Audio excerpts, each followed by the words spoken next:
बहुत बहुत स्वागत है एक बार मेरे आर्मी के सोल्जर्स, मेरे जवानों, मेरे शेरों, मेरे हीरो जो रियल वॉरियर्स के तौर पे और रियल हीरोज के रूप में मैं आपको देखता हूं। ये बात कहना चाहता हूं मुझे आप सब 25 जुलाई होने वाले एग्जाम की जंग स्टार्ट हो चुकी है। आई नो आपने जम के अभी तक प्रिपरेशन की है, बिल्कुल बहुत मेहनत, बहुत लगन, बहुत जज्बे के साथ बेटा आपने रेस क्वालिफाई की, तो आपकी ये जिम्मेदारी बनती है कि CEE दैट मीन आपका कॉमन एंट्रेंस एग्जाम जो 25 जो होने वाला है बेटा, उसके लिए आपको जान लगा देनी है। और जान लगाने का मतलब ये कि जबरदस्त MKC आपके लिए लेके आ रहा है अपने YouTube चैनल पे। देश में पहली बार सबसे ऑर्गेनाइज्ड, सबसे प्लान्ड मॉडल पेपर, और स्पेशली हर एग्जाम के लिए अलग अलग देंगे बेटा। हम आपको GD के लिए भी मॉडल पेपर देंगे, हम आपको क्लर्क के लिए भी देंगे, हम टेक्निकल के लिए भी देंगे, और हम नर्सिंग के लिए भी देंगे। सेपरेट हर एग्जाम के लिए मॉडल पेपर्स हम आपके लिए लेके आएंगे। और स्पेशली ये मॉडल पेपर देने का केवल एक उद्देश्य है कि एग्जाम से पहले एग्जाम के रियल फीलिंग से आप रूबरू हो सके। और मैं कहना चाहता हूं देश के सारे आर्मी सोल्जर, एंट्री की प्रिपरेशन करने वाले, यार दौड़ तो लाखों रहे हैं, बट रिटर्न की सफलता बहुत कम लोगों की है। और रिटर्न की सफलता दिलाने के लिए देश में केवल एक इकलौता ऑर्गेनाइजेशन है, that is major Kalsi classes. तो मैं कहना चाहता हूं यार दौड़ कहीं से लगा लो,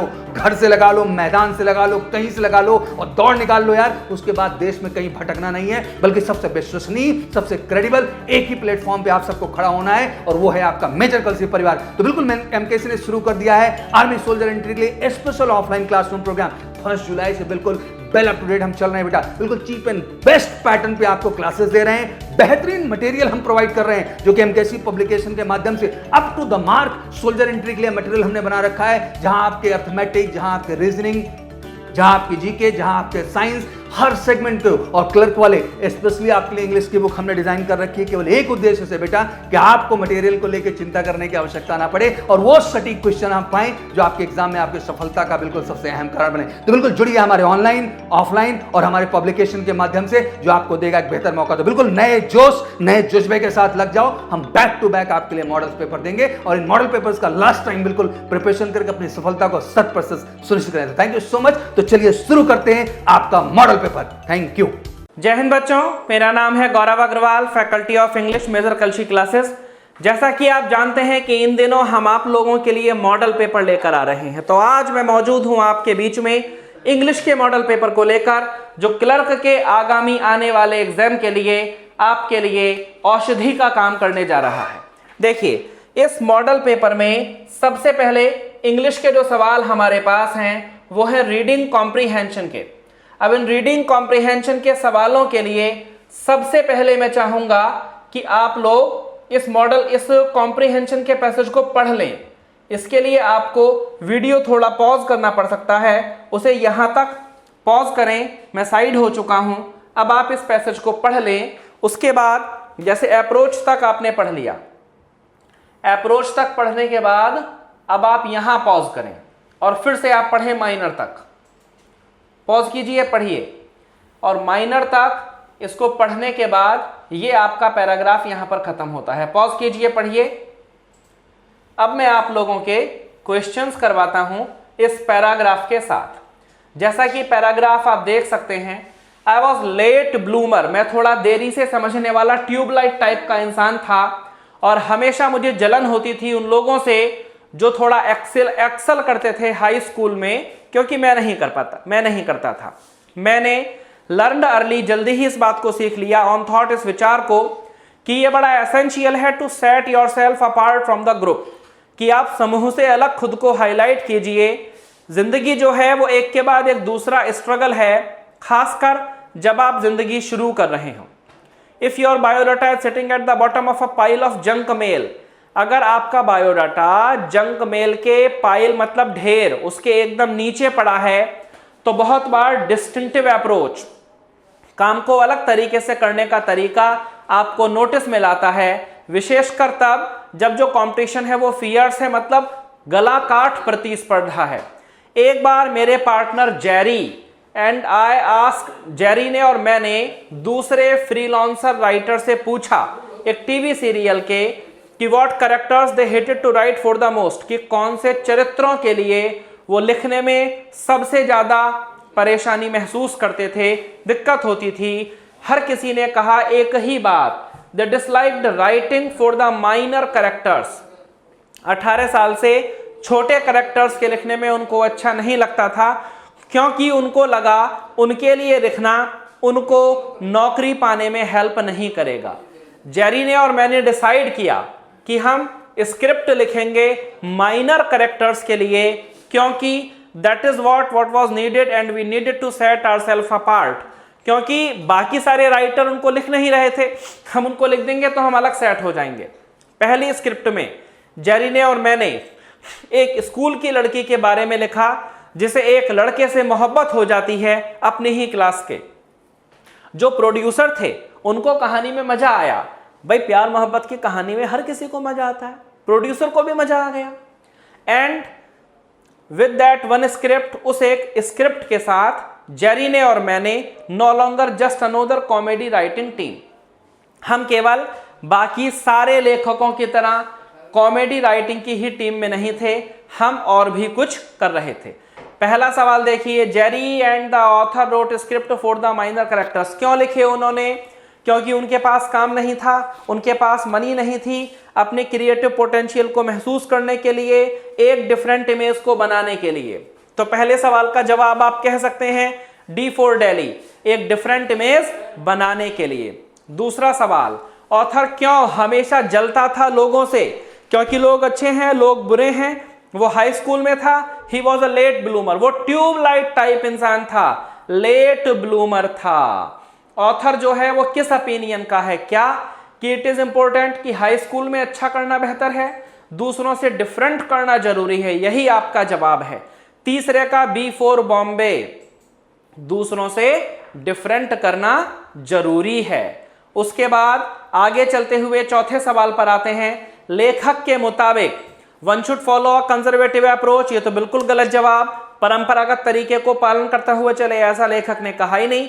one should try to get noticed by being innovative, यही राइटर ने कहा, बार बार कहा, हमेशा कहा। कंपटीशन जॉब मार्केट में वेरी फियर्स था, ऐसी बात कही, लेकिन ये सेकेंडरी है।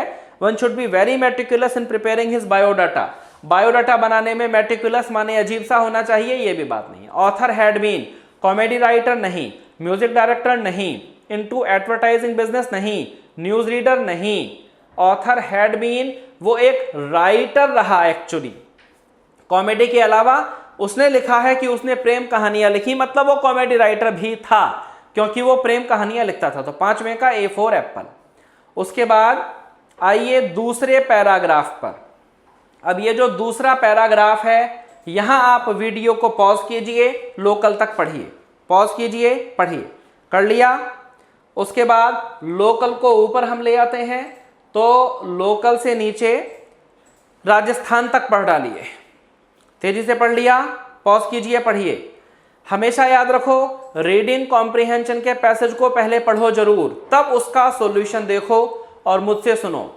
The very survival of Mankind, मनुष्य जाति का जो अस्तित्व है वो इस बात पर निर्भर करता है कि वाइल्ड लाइफ फॉरेस्ट कि जो जंगली जीवन है उनका सर्वाइवल कैसा है, उस सर्वाइवल में, उन जंगलों में जिसमें वो रहते हैं। इसीलिए फॉलोइंग टू मेजर्स, हालांकि इंसान आजकल जंगलों में नहीं रहता, लेकिन पेड़ पौधों की बात हो रही है, इसीलिए following two measures need to be taken to stop their exploitation. निम्नलिखित दो तरीके, फॉलोइंग निम्नलिखित मेजर्स तरीके लेने चाहिए एक्सप्लॉयटेशन, शोषण रोकने के लिए, पोचर्स शिकारियों के द्वारा और व्यापारियों के द्वारा। पहला क्या है? We should provide more teeth to the legislation to deal with the offenders, हमें थोड़ा सख्त कानून, प्रोवाइड मोर टीथ माने सख्ती बढ़ाना, कानून थोड़े सख्त करने चाहिए ऑफेंडर, अपराधियों से लड़ने के लिए। अपराधी का मतलब ऐसे शिकारी जो कानून तोड़कर शिकार करते हैं। Destruction of wild life should be made a criminal offence, जंगली जीवन को नुकसान पहुंचाने को क्रिमिनल ऑफेंस, अपराध, गंभीर अपराध की श्रेणी में रखना चाहिए। हमें इन्वॉल्व होना चाहिए आम नागरिकों के साथ in the protection of wildlife, जंगली जीवन की रक्षा में, प्रोटेक्टेड संरक्षित इलाकों में, इंस्टेड ऑफ डिस्प्लेसिंग देम और putting curbs on their means, उनको एक जगह से दूसरी जगह डिस्प्लेस करने के बजाय या प्रतिबंध लगाने के बजाय ऑन देयर मीन्स, उनके संसाधनों पर जो जीवन जीने के हैं, जैसे कि माइनर फॉरेस्ट प्रोड्यूस माने जंगल के छोटे उत्पादों को, मैच्योरिटी से पहले के उत्पादों को हमें बिल्कुल नहीं लेना चाहिए। कोई नहीं जानता local flora and fauna better than these people, local माने क्षेत्रीय, फ्लोरा और फौना माने होता है वनस्पतियां और जीव जंतु। इन लोगों से ज्यादा कोई नहीं जानता, लोकल लोगों से ज्यादा कोई नहीं जानता, और कोई भी कैपेबल नहीं होता शिकारियों को पकड़ने में। As was admirably demonstrated by the Bishnois sometimes back in Rajasthan. जितना कि अच्छा बिश्नोई लोगों ने पकड़ा कुछ समय पहले राजस्थान में। अब how can we involve local people in the forest of wildlife and forest. हम कैसे जंगल की सुरक्षा में लोकल लोगों को बना सकते हैं, उनको प्रॉपर्ली इन्वॉल्व करके, allowing them to collect minor forest produce, या arming the local people, none of these. अब यहां जहां एक माइनर प्रोडक्ट की बात हो रही है, destruction of should be made and we should involve the local people in protection of wildlife, in protecting areas instead of displacing them और पुटिंग कर्ब्स, प्रतिबंध लगाकर, on their means of livelihood such as collection of minor. मतलब जो minor का collection local लोग करते हैं उस पर हमें रोक नहीं लगानी चाहिए, अनुमति दे देनी चाहिए उनको कलेक्ट करने से माइनर फॉरेस्ट प्रोड्यूस। छठे का बी फॉर बॉम्बे। उसके बाद सातवां सवाल कि कौन से दो तरीके प्रूव हो रहे हैं वेरी इफेक्टिव हमारे जंगल और जंगली जीवन को बचाने में। Catching poacher, sending them to jails, हो सकता है curbing forest exploitation and trading of forest produce. नहीं, फॉरेस्ट एक्सप्लॉयटेशन पर प्रतिबंध लगाना और फॉरेस्ट प्रोड्यूस पर। आगे देख लेते हैं, give more teeth through legislation and involve C4 Calcutta. Writer ने C4 कैलकाटा की बात करी है, यही सही जवाब है। How best can we deal with the offenders of wildlife. जंगली जीवन के ऑफेंडर्स से हम कैसे डील कर सकते हैं। इनेक्टिंग अ न्यू लॉ, गलत जवाब। इशूइंग वार्निंग, गलत जवाब। By better vigilance of forest, by making destruction of wildlife a criminal offence, D for Delhi. Writer ने ऊपर कहा है वाइल्ड लाइफ के डिस्ट्रक्शन को क्रिमिनल ऑफेंस बना देना चाहिए। सबसे बड़ा खतरा क्या है मैनकाइंड के सर्वाइवल के लिए, लॉस, कोई कानून खतरा नहीं है, B for Bombay, destruction of wildlife and forest. जंगली जीवन और जानवरों की बर्बादी मनुष्य की बर्बादी का कारण बन सकती है। आप कैसे एक्सप्लेन करेंगे फ्लोरा फौना को, plants and animals of a country और एरिया, यही सही जवाब है। वो तो मीनिंग पता होना चाहिए। मिनरल्स इसमें नहीं होते, मिनरल्स नहीं होते, मिनरल्स नहीं होते, मिनरल्स की वजह से BCD गलत है। Plants and animals. 11वां सवाल बताइए, फिल इन द ब्लैंक्स का सवाल है। रूम इज एयरी, रूम के पहले क्या लगेगा, A फॉर एप्पल लगेगा रूम के पहले। कॉम्बो बॉक्स, कॉम्बो बॉक्स में C4 चंडीगढ़ से शुरुआत है तो नेचुरल सी बात है आर्टिकल A लगाएंगे या N। चैट बॉक्स में जवाब दीजिएगा, लेकिन जान लीजिए यहां पर आपको लगाना पड़ेगा आर्टिकल A। तो क्वेश्चन नंबर 12 का कॉम्बो बॉक्स A लग सकता है, लेकिन A दा भी लग सकता है। पढ़ लेते हैं सवाल। Combo box in the dialog box, dialog box में कॉम्बो बॉक्स हाईलाइट हो गया तो दा लगेगा। 12वें का होगा बच्चों A for apple. Question number 13 देखिए, फिर से fill in the blanks. I bought horse, मैंने खरीदा एक घोड़ा, एक बैल और एक बफेलो, कुछ नहीं लगेगा। 13वें का A for apple, none of these. अब क्वेश्चन है रीअरेंजमेंट ऑफ वर्ड्स का। 14वां सवाल है, please equally share the prize money so that all are satisfied among your friends. Please equally से हम शुरुआत करेंगे, बिल्कुल सही जवाब। Please equally share the prize money among your friends, PQS।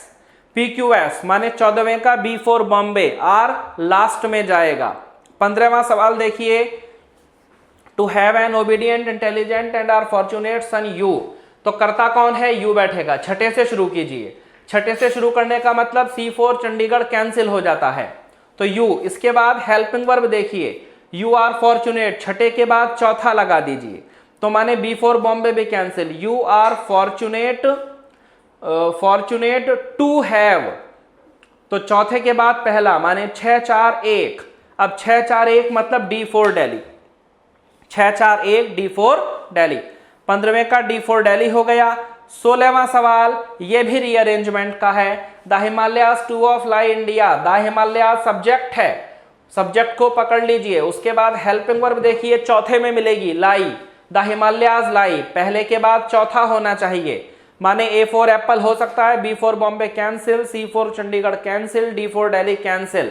The Himalayas lie to के बाद to the north of India, the Himalayas lie to the north of India, A for apple.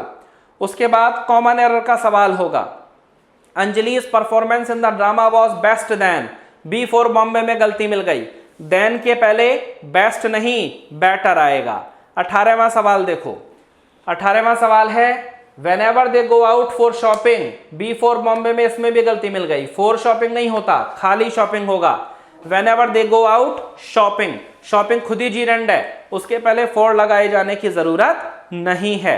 Question number 19 बताइए, common error का, Rajesh one the case as he argued very forcefully and in such the intelligent, C for Chandigarh.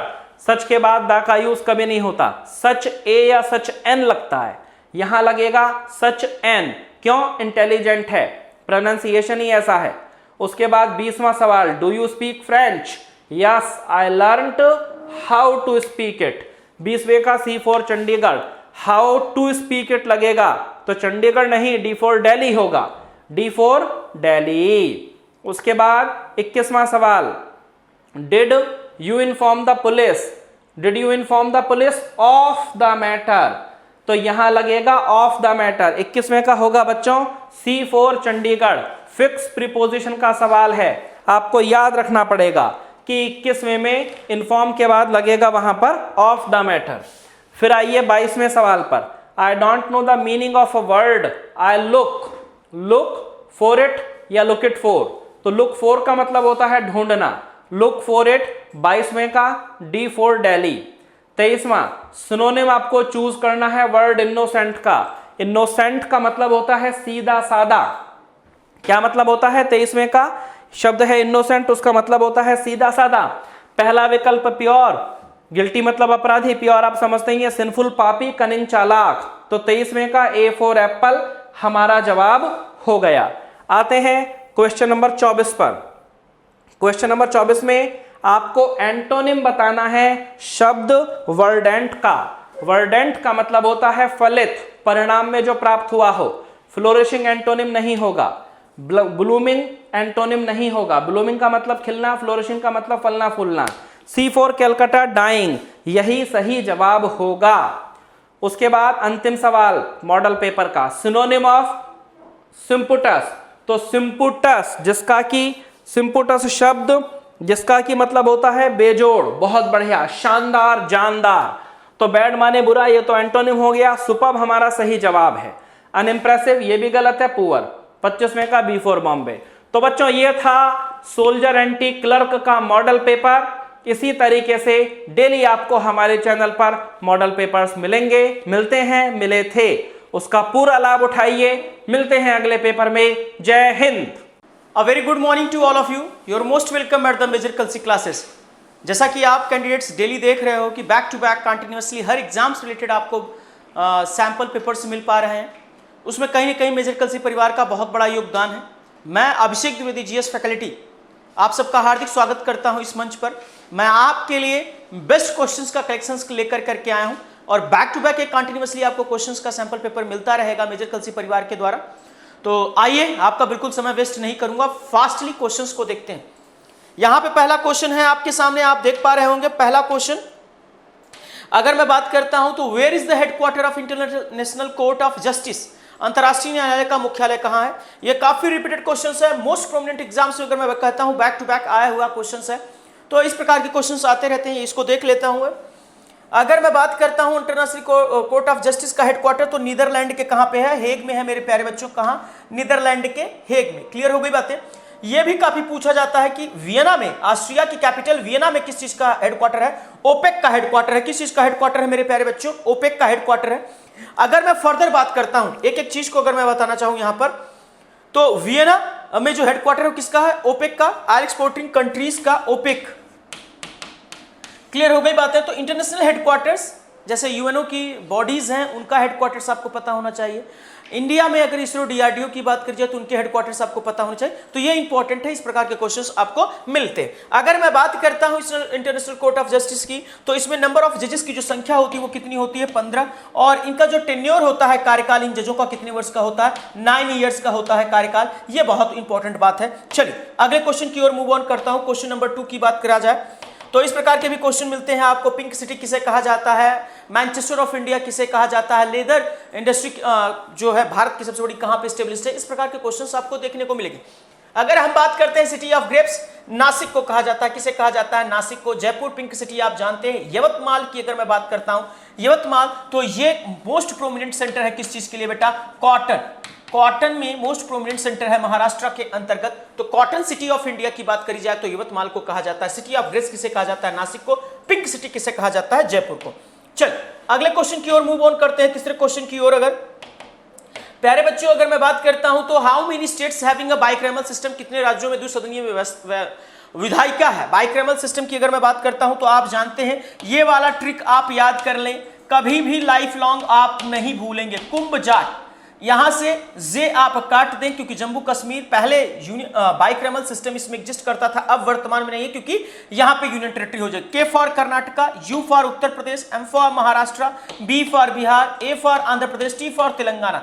अगर आप numbering करेंगे तो आपको लगभग अगर मैं बात करता हूं 4, 5, 6, यहां पे देख पा रहे हैं 6 स्टेट्स जहां पे द्विसदनीय विधायिका है, यानी कि अगर बात करी जाए तो विधानसभा और विधान परिषद दोनों है। विधानसभा से जो चुन करके आते हैं, the people selected from the state legislative assembly, they are called MLA, member of legislative assembly. और जो लोग विधान परिषद से आते हैं तो उसे कहा जाता है MLC, member of legislative council. Clear हो गई बातें। और ये कहीं ना कहीं इंपॉर्टेंट रोल प्ले करते हैं जनता के रिप्रेजेंटेशन में, उनकी बातों को सरकार तक पहुंचाने में उस संबंधित राज्य से। चल अगले क्वेश्चन की ओर अगर मूव ऑन करता हूं तो यहां से चीफ मिनिस्टर्स और गवर्नर्स भी पूछे जा सकते हैं, तो ये आपको हर राज्य का पता होना चाहिए। चौथा अगर क्वेश्चन की मैं बात करता हूं, चौथा question, Santhara is related to the which religion. यहां पे आप थोड़ा सा मॉडिफाई कर लेंगे। संथारा की अगर मैं बात करता हूं तो किस धर्म से संबंधित है, जैन। और यहां पर बेटा हो जाएगा बुद्धिज्म, यहां पे थोड़ा सा करेक्शन कर लेने की जरूरत है। बुद्धिज्म की मैं बात कर रहा हूं, बुद्धिज्म सैप। तो यहां पे क्या है, बौद्ध धर्म लिख देंगे आप हिंदी में, बौद्ध धर्म। और यहां पे एक्चुअल में लिख देंगे आप जैन। क्लियर हो गई बातें। तो जैन, बौद्ध और शैव किससे संबंधित है, संथारा। संथारा बेसिकली जैन धर्म से संबंधित है। संथारा का मतलब ये होता है कि अगर आप चाहते हैं कि अपने शरीर का त्याग करना तो आप अन्न जल ग्रहण करना छोड़ दें। तो संथारा और संलेखना दोनों संबंधित है किससे बेटा, अगर मैं बात करता हूं तो वह जैनिज्म रिलीजन से। क्लियर हो गई। बोधित्व किससे संबंधित है, बोधित्व गौतम बुद्ध से संबंधित है, बौद्ध धर्म से संबंधित है। हालांकि अगर बात करी जाए अणुव्रत किससे संबंधित है, तो अणुव्रत भी जैन धर्म से संबंधित है। ठीक है, बुद्धिज्म और जैनिज्म से क्वेश्चंस आते हैं तो इसलिए मैंने यहां से क्वेश्चंस ले लिए। चलिए अगले क्वेश्चन की ओर अगर मूव ऑन करता हूं मेरे प्यारे बच्चों। अगले क्वेश्चन को जैसा कि आप देख पा रहे होंगे, फाउंडर ऑफ तुगलक डायनेस्टी। देखिए दिल्ली सल्तनत, मुगल एम्पायर का आर्ट एंड कल्चर काफी इंपॉर्टेंट है, यहाँ क्वेश्चंस आते हैं, बहुत टफ नहीं आते आपके एग्जाम में। तो अगर बात करी जाए तो फाउंडर ऑफ तुगलक डायनेस्टी की मैं बात करता हूं तो फाउंडर कौन था, ग्यासुद्दीन तुगलक। कौन था बेटा, ग्यासुद्दीन तुगलक। और दिल्ली सल्तनत के अंतर्गत, तुगलक डायनेस्टी के अंतर्गत पहला ऐसा शासक था ग्यासुद्दीन तुगलक जिसने नहरों के द्वारा निर्माण की व्यवस्था कराई। और सबसे अधिक नहरों का निर्माण इसमें किसने कराया था, फिरोज शाह तुगलक ने। यहां पे चाहे तो फिरोज शाह तुगलक आप लिख लें ऑप्शंस में, यहां पे आप फिरोज शाह तुगलक लिख लें। क्लियर हो गई बातें बेटा। तो अगर हम बात करते हैं तुगलक डायनेस्टी के अंतर्गत, तो फिरोज शाह जो तुगलक था उसने नहरों का सर्वाधिक निर्माण कराया था, 5 बड़ी नहरों का निर्माण कराया था। लेकिन ग्यासुद्दीन तुगलक जो था तुगलक डायनेस्टी का फाउंडर था। अगर अब तुगलक डायनेस्टी के टाइम पीरियड की बात करी जाए मेरे प्यारे बच्चों, तो तुगलक डायनेस्टी का टाइम पीरियड 1320 से लेकर के 1414 तक था। इसके अंतर्गत 3 प्रमुख इंपॉर्टेंट कैरेक्टर हैं तुगलक डायनेस्टी में। तुगलक डायनेस्टी का फाउंडर ग्यासुद्दीन तुगलक, उसके बाद मोहम्मद बिन तुगलक जिसे पागल बादशाह, रक्त पिपासु बादशाह कहा जाता था। और अगर तीसरे नंबर की बात करी जाए तो फिरोज शाह तुगलक। फिरोज शाह तुगलक ने ही ऐसा शासक था जिसने 24 प्रकार के करों को समाप्त करके 4 नए कर लगाए थे, जजिया, जकात, खराज और खम्स। क्लियर हो गई बातें बेटा। तो इस प्रकार के क्वेश्चंस आपको एग्जाम में आपको देखने को मिलेंगे। उम्मीद करता हूं यह सेशन आपको जबरदस्त लगा होगा। इसी तरीके से बैक टू बैक मेजर कलसी परिवार आपकी सेवा में लगा रहेगा। तब तक के लिए थैंक यू सो मच। जय हिंद, जय भारत। जय हिंद प्यारे बच्चों, मेजर कलसी क्लासेस में आप सबका स्वागत है। चलिए मॉडल पेपर की श्रृंखला में एक और पेपर करते हैं और अपने अभ्यास को और मजबूत करते हैं। ठीक है, जैसे पहला क्वेश्चन हमें दिया गया है कि what is the full form of CPU. बहुत आसान सा प्रश्न है कि सीपीयू का पूरा रूप क्या होता है, पूरा नाम क्या होता है। तो सेंट्रल प्रोसेसिंग यूनिट, कि सेंट्रल प्रॉब्लम यूनिट, कि सेंट्रल प्रोसेसिंग यूनियन, कि इनमें से कोई नहीं। तो बहुत आसान सा प्रश्न है कि सीपीयू का फुल फॉर्म क्या होता है बेटा, सेंट्रल प्रोसेसिंग यूनिट होता है, यानी हमारा आंसर पहला पार्ट आएगा। ठीक है, दूसरे प्रश्न की बात करते हैं। अगला प्रश्न दे रखा है, who is the inventor of a computer. Computer के आविष्कारक कौन थे, कि वॉन न्यूमैन, जीएस केली, चार्ल्स बेबेज, या इनमें से कोई नहीं। तो कंप्यूटर के आविष्कारक चार्ल्स बेबेज थे। ठीक है, इसका उत्तर बी, सी पार्ट आएगा। ठीक है बेटा, चलिए आगे बात करते हैं। What is the name of the first computer. पहले कंप्यूटर का नाम क्या था, एटेरस, एनेक, टेनॉय, नॉनेला। तो पहले कंप्यूटर का जब नाम हमसे पूछा जाएगा तो पहले कंप्यूटर का नाम था बेटा एनेक। ठीक है, इसलिए इसका उत्तर क्या आएगा बेटा, बी पार्ट आ जाएगा। ठीक है, चलिए आगे बात करते हैं। 1 किलोवाट आवर, बेटा अगला प्रश्न दे रखा है, 1 kilowatt hour is expressed in joule. Options हैं, 1 किलोवाट घंटे को जूल में व्यक्त किया जाता है। ऑप्शन दे रखे हैं 3.6 × 10⁴ जूल, 3.6 × 10⁵ जूल, 3.6 × 10⁶ जूल, या 3.6 × 10⁻7 जूल। ठीक है, बहुत आसान सा प्रश्न है। देखिए कैसे लिखेंगे।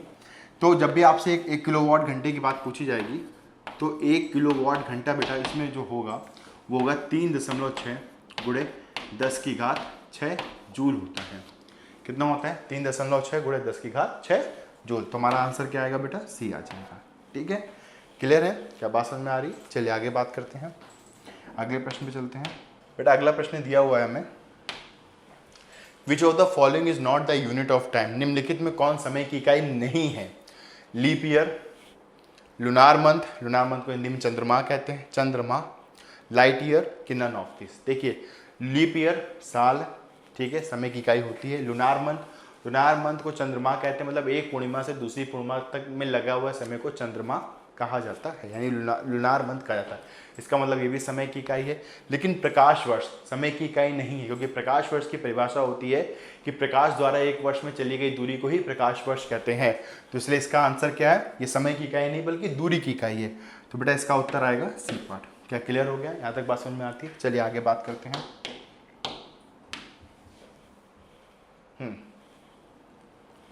A ball is throne up, acceleration in the ball. एक गेंद को ऊपर की ओर अगर फेंका जाता है तो गेंद में त्वरण की डायरेक्शन बताना है आपको। पहला ऑप्शन दे रखा है हमेशा ऊपर की ओर, यानी ऑलवेज अपवर्ड। दूसरा ऑप्शन है ऑलवेज डाउनवर्ड, यानी हमेशा नीचे की ओर। तीसरा ऑप्शन है first upward then downward, it means पहले ऊपर की ओर फिर नीचे की ओर। और आखिरी ऑप्शन दे रखा है नन ऑफ दिस, यानी इनमें से कोई नहीं। तो मेरी बात ध्यान समझिए, आप बॉल इज थ्रोन अपवर्ड, इसका मतलब क्या होता है, बॉल को चाहे आप ऊपर फेंकिए या बॉल को नीचे फेंकिए, त्वरण की दिशा हमेशा डाउनवर्ड ही होती है। तो इसका उत्तर क्या होगा बेटा, हमेशा नीचे की ओर होगा। त्वरण की दिशा कहां पे होती है, डाउनवर्ड, यानी नीचे की ओर होगा। ठीक है, चलिए आगे बात करते हैं। Question number 7। देखिए क्वेश्चन नंबर 7 हमसे क्या कह रहा है, which one among the following is not a mixture. कौन मिश्रण नहीं है, इनमें से कौन सा पदार्थ मिश्रण नहीं है। ग्रेफाइट, ग्लास, ब्रास और स्टील। तो जब भी हमारे पास ऐसा प्रश्न आता है तो याद रखिएगा जो ग्रेफाइट होता है ये मिश्रण नहीं होता है बल्कि कार्बन का एलोट्रोप होता है। ठीक है, तो इसका उत्तर क्या आएगा बेटा, ए पार्ट आ जाएगा। ठीक है, चलिए अगले प्रश्न पे बात करते हैं। ठीक है, जो अगला प्रश्न है क्वेश्चन नंबर 8 है, वो थोड़ा कंफ्यूजिंग है, बहुत सारे बच्चे इसमें गलती कर देते हैं। सुनिए प्रश्न क्या कह रहा है, what is the percentage of lead in a lead pencil. कि लेड पेंसिल में लेड का कितना परसेंटेज होता है, जिसका नाम ही लेड पेंसिल है उसमें लेड का परसेंटेज पूछ रहे हैं। ऑप्शन दे रखे 0%, 25%, 50% और 100%। तो मेरे दोस्त याद रखिएगा कि लेड पेंसिल में लेड का कोई परसेंटेज ही नहीं होता है, यानी लेड पेंसिल में कितना होता है, लेड का परसेंटेज 0 होता है। ठीक है, कंफ्यूज मत होइएगा नाम से। तो आंसर इसका ए पार्ट आ जाएगा। ठीक है बेटा, आगे बात करते हैं। क्वेश्चन नंबर 9 देखिए कि the most abundant metal on the earth crust. पृथ्वी की प्रखंड में सबसे अधिक मात्रा में पाया जाने वाला धातु कौन सा होता है। एल्यूमिनियम होता है, कॉपर होता है, आयरन होता है, सिल्वर होता है। इसमें भी बच्चों को काफ़ी कन्फ्यूजन होता है। बहुत सारे बच्चे कहते हैं कि आयरन होता है यानी लोहा पाया जाता है, लेकिन सही बात यह है कि सबसे ज़्यादा एल्यूमिनियम पाया जाता है, 8.1% होता है, और आयरन यानी लोहा 5% के आसपास होता है। यानी सबसे अधिक बेटा क्या पाया जाता है, एल्यूमिनियम पाया जाता है। ठीक है, चलिए अगले प्रश्न में बात करते हैं। क्वेश्चन नंबर 10 देखिए बेटा, which of the following is not a root. ठीक है, इनमें से कौन जड़ नहीं है। आलू, गाजर, मूली और सलजम। तो जैसे हमें सब पता है आसानी से कि जो आलू होता है वो तना होता है, वो जड़ नहीं होता है, तो इसका उत्तर क्या आ जाएगा? फर्स्ट पार्ट आ जाएगा। क्या यहाँ तक बात समझ में आती है? ठीक है, तो आशा करते हैं कि ये पेपर आपको आपकी तैयारी में बहुत हेल्पफुल करेगा बेटा। इसे जम के मेहनत करिए। ठीक है, धन्यवाद। जय हिंद मेरे सभी प्यारे बच्चों। आज की क्लास, आज की ये जो आपकी मॉडल पेपर है, इसमें मैं अर्थमेटिक के 10 क्वेश्चन लेकर के आया हूं जो कि आपके एग्जाम में बहुत बहुत इंपॉर्टेंट रोल निभाएंगे। इन 10 क्वेश्चंस को आप देखेंगे तो इनसे आपको 2 तरह के फायदे मिलेंगे। पहला तो आपका पूरा का पूरा पोर्शन एक बार रिवीजन होगा, और दूसरा कुछ अच्छे ट्रिक्स और कॉन्सेप्ट भी आपको मिलेंगे। हाँ, तीसरा एक और फायदा हो सकता है, कुछ questions same to same digit change करके हो सकता है आपके एग्जाम में भी देखने को मिल जाए। तो बिल्कुल एग्जाम के पैटर्न पर क्वेश्चन, एग्जाम के लेवल का क्वेश्चन देखने के लिए शुरू करते हैं फ्रॉम क्वेश्चन नंबर 1। सो बच्चों, हम बात करते हैं क्वेश्चन नंबर 1 की। तो जैसा कि यहाँ पे क्वेश्चन नंबर आप देख रहे हैं प्यारे बच्चों, देखिए ध्यान से, 5 अंकों की वह बड़ी से बड़ी संख्या आपको बतानी है जो 17 से पूर्णतः विभाजित हो। ध्यान से देखना, 5 अंकों की वह बड़ी से बड़ी संख्या बतानी है जो 17 से पूर्णतः विभाजित है। इस प्रश्न को लगाने के लिए हम सबसे पहले 5 अंकों की सबसे बड़ी संख्या लिखते हैं और हम इसे 17 से भाग देते हैं। 17 से भाग देंगे आप बच्चों तो आपको पता है 17 पंचे 85, 17 पंचे 85। आप माइनस करेंगे तो यहाँ पे 4 आएगा, 1 आएगा, फिर आप यहाँ से 9 उतारेंगे, 149 हो गया, है ना, 149 हो गया। अब बच्चों आपको पता है 17 अट्ठे 136 होता है, 17 अट्ठे 136 होता है। तो आप यहाँ पे 17 अट्ठे 136 करेंगे, माइनस करेंगे, ये हो जाएगा 3, ये हो जाएगा 1, कैंसिल। फिर से आप यहाँ से 9 उतारेंगे, अब फिर 17 अट्ठे 136 जाएगा बच्चों, यहाँ से आप पुनः माइनस करेंगे तो यहाँ पे 3 आएगा, बाकी सब कुछ कैंसिल हो जाएगा। आपने देखिए यहाँ पे ये 9 उतारा था, यहाँ पे ये 9 उतारा था, अब ये 9 एक बार और आप उतार लीजिए, पूरे के पूरे 9 यहाँ से कैंसिल हो जाएंगे। अब आया 17 दूना 34, 17 दूना 34। जब बेटे 39 में से 34 माइनस करोगे तो 5 शेषफल आएगा। ध्यान रखना, इसमें कह रहा है कि पूर्णतः विभाजित हो जाए, 17 से पूर्णतः विभाजित हो जाए। ऐसे प्रश्नों में जब भी जो शेषफल आया करे उसी शेषफल को 5 अंकों की बड़ी संख्या में से माइनस कर दिया करिए, और जो आपका उत्तर आए 99,994 मेरे प्यारे बच्चों, यही आपका उत्तर हो जाएगा। यानी कि अगर शेषफल 0 आ जाए तो हम ये कहेंगे कि 17 से पूर्णतः विभाजित है, और शेषफल 0 आने के लिए हमें यह 5 को गायब करना पड़ेगा। यह 5 हम गायब तभी कर सकते हैं जब इस पूरी संख्या में 5 कम हो, यानी कि 99,999 में हम शेषफल को माइनस करेंगे तो प्राप्त संख्या 5 अंकों की वह सबसे बड़ी संख्या होगी जो 17 से पूर्णतः विभाजित होगी। आइए हम बात करते हैं अगले प्रश्न की ओर, क्वेश्चन नंबर 2। बच्चों क्वेश्चन नंबर 2 की अगर बात करें, देखो यदि a बराबर करड़ी में 9, b बराबर 16 और तो आपको मान बताना है रूट में, आपको मान बताना है रूट में a square b plus b square. आइए हम देखते हैं, a का मान अगर करड़ी में 9 है बच्चों, a का मान करड़ी में 9 का मतलब हो जाएगा 3 हो जाएगा, और b का मान मेरे प्यारे बच्चों 16 है। b का मान कितना है? 16 है। तो देखिए यहाँ रूट में a स्क्वायर b और प्लस b स्क्वायर, यानी कि a का मान जब आपने 3 निकाला है तो 3 का स्क्वायर हो जाएगा 9, और गुणा में b का मान है बच्चों 16 प्लस अब b का स्क्वायर, यानी 16 का स्क्वायर मेरे प्यारे बच्चों आपको पता होना चाहिए 256 होता है। यहाँ से हम स्क्वायर रूट लगाएंगे और ये 16 × 144 होता है, 144 और प्लस 256, इन दोनों को स्क्वायर रूट में रखेंगे। जब हम इन्हें ऐड करेंगे मेरे प्यारे भाई ये हो जाएगा 400। 400 का वर्गमूल निकालोगे बच्चों, आपका आंसर आएगा 20, आपका आंसर आएगा 20। तो देखो बिल्कुल आपके एग्जाम के पैटर्न के हम क्वेश्चन लाए हैं यहाँ पे। आपको कुछ नहीं करना है, केवल क्वेश्चंस को आपको पहले पॉज करके वीडियो को खुद ही लगाना है, समझ रहे हैं, और खुद लगा करके आप देखिए, चेक करिए कि आप लगा पाते हैं, कि कितने समय में आप लगा पाते हैं। फिर उसके बाद आप वीडियो को स्टार्ट करिए और देखिए कि हम यहाँ पे कैसे लगा रहे हैं, हम कितने टाइम में लगा रहे हैं। आप इस चीज़ों को एनालिसिस करिए। जहाँ भी आप अगर कहीं ना कहीं आप देखेंगे कि अगर कुछ चीज़ों में आप कन्फ्यूजन कुछ आप में होगा, कुछ हो सकता है आप गलत मेथड से लगा रहे हैं या कुछ में आप लॉन्ग प्रोसेस से रहे होंगे, तो यही आपको सुधार करना है बच्चों। यदि आप इन सब चीजों को सुधार कर पाए तो इस वीडियो का बहुत ही कहीं ना कहीं फायदा मिलेगा आपको। आइए बात करते हैं अगले प्रश्न की ओर। Question number 3। क्वेश्चन नंबर 3 की अगर बात करें, दो संख्याओं का लौसा 840 है तथा उनका मौसा 14 है। यदि एक संख्या 42 है तो दूसरी संख्या बताइए। एक मैं आपको बढ़िया सा ट्रिक दे रहा हूं, याद कर लेना। दो संख्याओं का गुणनफल, अगर दो संख्या फर्स्ट और सेकंड है तो इन दोनों का गुणनफल बराबर हो जाता है इनका एलसीएम और गुणे में इनका एचसीएफ। ये बात याद रखना। तो फर्स्ट संख्या बेटी 42 है, गुणे में सेकंड नंबर आपको फाइंड आउट करना है। एलसीएम इनका है 840 मेरे प्यारे बच्चों, और गुणा में इनका मौसा है 14, मासा है 14। तो देखो 14 से आप डिवाइड करोगे तो ये हो जाएगा 14 3 14 तिरिक 42। 3 से आप बेटे यहाँ पे डिवाइड करोगे तो 3 दूना 6, 3 अट्ठे 24, यानी कि 280। तो दूसरी संख्या जो आपकी होगी मेरे प्यारे बच्चों वो हो जाएगा 280, वो हो जाएगा आपका 280, यानी बी करेक्ट आंसर होगा, बी करेक्ट आंसर होगा। ऐसे प्रश्नों के लिए आप हमेशा इस ट्रिक का इस्तेमाल करिएगा, कभी भी गलत नहीं जाएगा। ऐसे प्रश्न बहुत बार एग्जाम में पूछे जाते हैं और करीब हर एग्जाम में ऐसे प्रश्न पूछे जाने की संभावना बहुत ज्यादा होती है। 4 संख्याओं का औसत है 40, यदि पहली 3 संख्याओं का औसत का योग है 75, पहली 3 संख्याओं का योग है 75, तो चौथी संख्या बताना है। देखो औसत और योग इन दोनों में क्या होता है, ध्यान समझो। औसत बराबर होता है योग बटे कुल संख्या, औसत बराबर होता है योग बटे कुल संख्या, और योग बराबर होता है औसत गुणे कुल संख्या। ध्यान समझना, यानी कि अगर चारों संख्याओं का मुझे योगफल पता चल जाए और 3 संख्याओं का योग दिया है तो मैं माइनस करूंगा तो चौथी संख्या निकल आएगी। बच्चों देखिए 4 संख्याओं का योग लिखूंगा मैं, तो योग बराबर होता है औसत गुणे में कुल संख्या, यानी कि औसत 40 है और संख्याएं कुल 4 हैं। माइनस करूंगा मैं 3 संख्याओं के योगफल से, यानी कि ये 4 संख्याओं का योगफल है, ये 3 संख्याओं का योगफल है। 160 में मैं माइनस करूंगा 75, तो आपका आंसर आएगा 85। मेरे प्यारे भाई आपका आंसर आएगा 85। आपका आंसर जो 85 आएगा वही आपका करेक्ट उत्तर हो जाएगा। तो इस प्रश्न का सही उत्तर है 85। 4th number should be 85। आइए हम बात करते हैं अगले प्रश्न की ओर। बच्चों क्वेश्चन नंबर 5 की ओर हम देखते हैं। क्वेश्चन नंबर 5 देखिए बहुत बढ़िया सवाल है, अलजेब्रा का क्वेश्चन है। आपको ऐसे प्रश्नों को सिर्फ और सिर्फ क्रॉस मल्टीप्लाई से कर लेना चाहिए और क्रॉस मल्टीप्लाई की हेल्प से आप बहुत आसानी से क्वेश्चन को कर सकते हैं। देखिए 16x + 5y बटे 20x - 11y बराबर 17 बटे 16।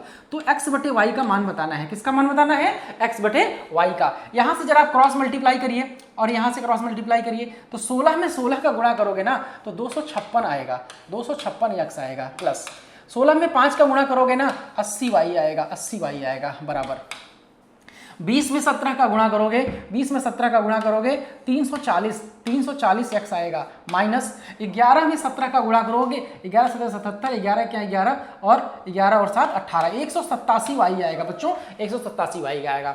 अब देखो अब x एक तरफ करो, y एक तरफ करो, तो 256 और ये 340, 256x उस तरफ जाएगा तो 340x माइनस 256x हो जाएगा, बराबर इधर 80y पहले से है, 80y पहले से है।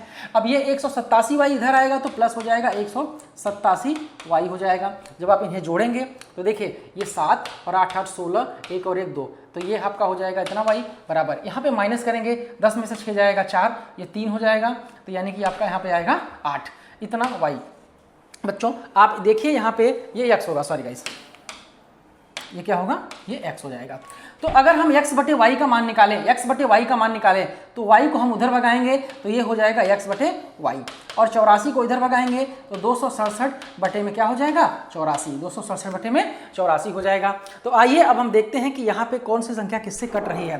देखिए ये 267 बटे यहाँ पे 84 है, तो देखते हैं क्या ये संख्या 3 से कटता है, क्या ये संख्या 3 से कटता है। 3 से काटेंगे तो 3 दूना 6, 3 अट्ठे 24, 3 से काटेंगे 3 अट्ठे 24 और 3 9 27, 89 बटे 28, 89 बटे 28 अगर आप देखें तो सी ऑप्शन में गिवन है, यानी कि इस क्वेश्चन का सही उत्तर होगा सी। बच्चों x बटे y बराबर 89 बटे 28। तो आइए बच्चों हम बात करते हैं अगले प्रश्न की। वह कौन सी राशि होगी जिसका 15% 60 रुपया है? वह कौन सी राशि है जिसका 15% 60 रुपया है? माना वह राशि x है जिसका 15% है 60, तो मैं लिखूंगा x का मतलब गुणा होता है, x का 15%, प्रतिशत को हटाएंगे 100 हम नीचे करेंगे, बराबर 60। तो बच्चों x का मान जब हम निकालेंगे तो ये हो जाएगा 60 और 100 जाएगा यहाँ पे ऊपर हो जाएगा, गुणा हो जाएगा, नीचे डिवाइड करेंगे 15 से, 15 से होगा 60, यानी आंसर आएगा 400। 400 रुपया होगा जिसका 15% निकालेंगे तो 60 का आपका आंसर आएगा। आइए हम बात करते हैं अगले प्रश्न की ओर। Question number 7। क्वेश्चन नंबर 7 कहता है फलों की एक टोकरी 250 रुपए में खरीदी गई और 20% लाभ कमाकर बेच दी गई। विक्रय मूल्य बताना है। मेरे प्यारे बच्चों मैं आपको बता दूं विक्रय मूल्य बराबर होता है क्रय मूल्य और प्लस लाभ, क्रय मूल्य प्लस लाभ, ध्यान दीजिएगा, क्रय मूल्य प्लस लाभ। अब देखिए जो लाभ मिलता है ना वो क्रय मूल्य पर ही मिलता है, तो जब कभी भी लाभ अगर आपको प्रतिशत में दिया जाए तो याद रखना लाभ निकालने के लिए आप क्या करेंगे 250 का 20% निकालेंगे। बच्चों 250 का कितना निकालेंगे 20%। अब देखिए यहाँ से 20 से भाग दीजिए 5 आएगा, 5 से भाग देंगे बेटे तो ये 50 आएगा, यानी कि आपको प्रॉफिट मिला 50 रुपए का। अब यहाँ पे देखिए एसपी निकालने के लिए सीपी है 250 रुपया, प्रॉफिट है 50 रुपया, जोड़ दीजिए आपका हो जाएगा 300 रुपया, यानी 300 रुपया इस प्रश्न का सही उत्तर हो जाएगा। ये तो आपको हमने बेसिक से बता दिया। हम आपको एक तरीका और बताते हैं जो शॉर्टकट तरीका है। हमेशा याद रखना सीपी बराबर होता है 100% बच्चों। कितना होता है? 100%। अगर 20% लाभ हो जाए तो 100% प्लस 20% बराबर हो जाएगा 120%, जो कि सेलिंग प्राइस हो जाएगा। 120% बराबर, देखो यहां से देखो बच्चों, यानी कि हमें सेलिंग प्राइस 120% निकालना है, सीपी हमेशा होता है 100%। तो बच्चों 100% बराबर दिया है 250। कितना दिया है? 250। आपको निकालना है सेलिंग प्राइस। सेलिंग प्राइस होता है सीपी प्लस प्रॉफिट, जो कि हो जाएगा 120%। 120% बराबर आपको निकालना है। अब 120% तब निकालोगे जब आपको 1% का मान पता हो। तो 1% का मान हो जाएगा 250 बटे में 100। 50 से काटोगे, 50 दूना 100, 50 पंचे 250। मेरे बच्चे यहाँ पे आएगा 5/2। तब आप कहेंगे सर अगर 1% का मान 5/2 हुआ तो 120% का मान हो जाएगा 120 गुणा में 5/2। 2 से भाग दोगे तो ये 60 आएगा, 60 में 5 का गुणा करोगे तो क्या आएगा? 300 आएगा। है ना बच्चों? तो ये दोनों मेथड्स हमने आपको बताया, चाहे तो आप प्रतिशत से लगाएं, चाहे तो आप बेसिक फॉर्मूला से लगाएं, यानी कि ट्रिक से लगाएं। दोनों तरह से आपका प्रश्न आसानी से सॉल्व हो जाएगा। क्वेश्चन नंबर 8 की हम बात करते हैं। किसी काम को ए और बी मिलकर के 8 दिन में पूरा कर सकते हैं। किसी काम को ए और बी मिलकर के 8 दिन में पूरा कर सकते हैं। अब कह रहे हैं यदि ए अकेला उस काम को 12 दिन में करता है तो बी उस काम को कितने दिन में अकेले पूरा कर पाएगा? अकेले पूरा कर पाएगा, ये आपसे पूछ रहा है। बेटे जब दो लोग मिलकर के अगर एक साथ काम करें, उसमें से किसी एक व्यक्ति का अकेले अगर समय दिया हो और दूसरे भी व्यक्ति का अकेले समय पूछे, तो आपके लिए एक बढ़िया सा ट्रिक मैं बता दे रहा हूं। x इंटू वाई अपान में x difference y. x difference y मतलब इनमें से जो बड़ा होगा उसमें से छोटा वाला घटा देना। यानी कि यहां से देखो आपका हो जाएगा 8 गुणा में 12। अब इन दोनों का अंतर 12 और 8 का अंतर 4 होगा। 4 दूना में 8 और 12 दूना में 24, यानी इसका करेक्ट उत्तर क्या हो जाएगा बच्चों? 24 दिन। 24 इस प्रश्न का सही उत्तर होगा। तो आइए हम बात करते हैं अगले प्रश्न की ओर। Question number 9। क्वेश्चन नंबर 9 क्या कहता है? एक 250 मीटर लंबी रेलगाड़ी एक 250 मीटर लंबे पुल को 30 सेकंड में पार करती है। एक 250 मीटर लंबी रेलगाड़ी एक 250 मीटर लंबे पुल को 30 सेकंड में पार करती है। रेलगाड़ी की गति बताना है। गति यानी चाल, स्पीड इज इक्वल टू होता है डिस्टेंस अपॉन टाइम। अच्छा, रेलगाड़ी वाले केस में डिस्टेंस जानते हो क्या होता है? Length of the train plus length of the platform. Length of the platform या लेंथ ऑफ द ब्रिज, यानी पुल की लंबाई और रेलवे की लंबाई दोनों को जोड़ देंगे बच्चों, तो यह होगा दूरी। यह क्या होगा? डिस्टेंस। यानी स्पीड आपको निकालना है, स्पीड आपको निकालना है तो डिस्टेंस अपॉन टाइम। डिस्टेंस हो जाएगा 500, 250 प्लस 250 कितना हो जाएगा बच्चों? 500 डिवाइडेड बाई समय है 30 सेकंड। देखो ये आया मीटर पर सेकंड में। किस में आया? मीटर पर सेकंड में। आपको आंसर देना है किलोमीटर प्रति घंटा में। किलोमीटर प्रति घंटा बनाने के लिए बच्चों 18/5 का गुणा करना पड़ता है। 18/5 का गुणा करना पड़ता है, ये बात याद रखना। 0 से 0 कटेगा, 3 से भाग दोगे 6 बार जाएगा, 5 से भाग दोगे 10 आएगा, यानी कि 60 किलोमीटर प्रति घंटा। 60 किलोमीटर प्रति घंटा आपका करेक्ट आंसर हो जाएगा। आइए हम बात करते हैं लास्ट प्रश्न की। Question number 10। क्वेश्चन नंबर 10 की अगर बच्चों हम बात करें, एक वर्ग का विकर्ण है 18 करड़ी में 18 डेसीमीटर। क्या है बच्चों? एक वर्ग का विकर्ण है करड़ी में 18 डेसीमीटर, तो इसका क्षेत्रफल बताना है। मैं आपको बता दूं, क्षेत्रफल निकालने के लिए बच्चों आपको फार्मूला लगाना पड़ेगा ए स्क्वायर यानी भुजा का स्क्वायर। तो आप भुजा का स्क्वायर तभी कर पाओगे जब भुजा मालूम होगा। यानी कि अब भुजा हम कहां से निकालेंगे? विकर्ण से निकालेंगे। तो बच्चों फार्मूला होता है वर्ग का विकर्ण बराबर भुजा करड़ी में 2। भुजा करड़ी में 2 होता है विकर्ण, जिसके बराबर हम लिखेंगे करड़ी में 18। अच्छा, करड़ी में 18 को मैं आपको बता दूं कि इसे मैं लिख सकता हूं 2 गुणा में 9। कितना लिख सकता हूं? 2 गुणा में 9। तो बेटे 2 का वर्गमूल तो निकलेगा नहीं, ये तो करड़ी में ही रहेगा, बट हम 9 का वर्गमूल निकाल सकते हैं। ये हो जाएगा 3 करड़ी में 2। तो बेटे ए करड़ी में 2 ए रूट में 2 इज इक्वल टू, अगर √2 इंटू 3 है तो मैं √2 से √2 कैंसिल कर दूंगा। You know as very well that अगर LHS और RHS में कोई भी वैल्यू इक्वल है, अगर न्यूमरेटर में है तो वो डिवाइड हो जाएगा और डिनोमिनेटर में होता है तब वो डिवाइड हो जाता है। तो हम बात करेंगे a बराबर हो जाएगा 3। जैसे ही a का मान हमारा 3 आया तो a स्क्वायर बराबर हो जाएगा बच्चों 3 का स्क्वायर यानी कि 9। 9 आपका डेसीमीटर स्क्वायर होगा। एरिया हमेशा स्क्वायर में लिखा जाता है। तो मुझे लगा, मैं उम्मीद करता हूं कि आप सभी लोगों को यह वीडियो बहुत पसंद आया होगा और यहां से आपने बहुत कुछ चीज़ें सीखी होंगी। तो बच्चों ध्यान दीजिएगा, मैंने सारी चीज़ें कवर करने की कोशिश की है। मैंने यहाँ पूरा प्रयास किया है कि आपका साथ ही साथ रिवीजन हो और इसके साथ बहुत कुछ चीज़ें आप लोग सीख भी पाए। ठीक है, फिर मिलते हैं अगले मॉडल पेपर में। Thank you so much. जय हिंद, जय भारत।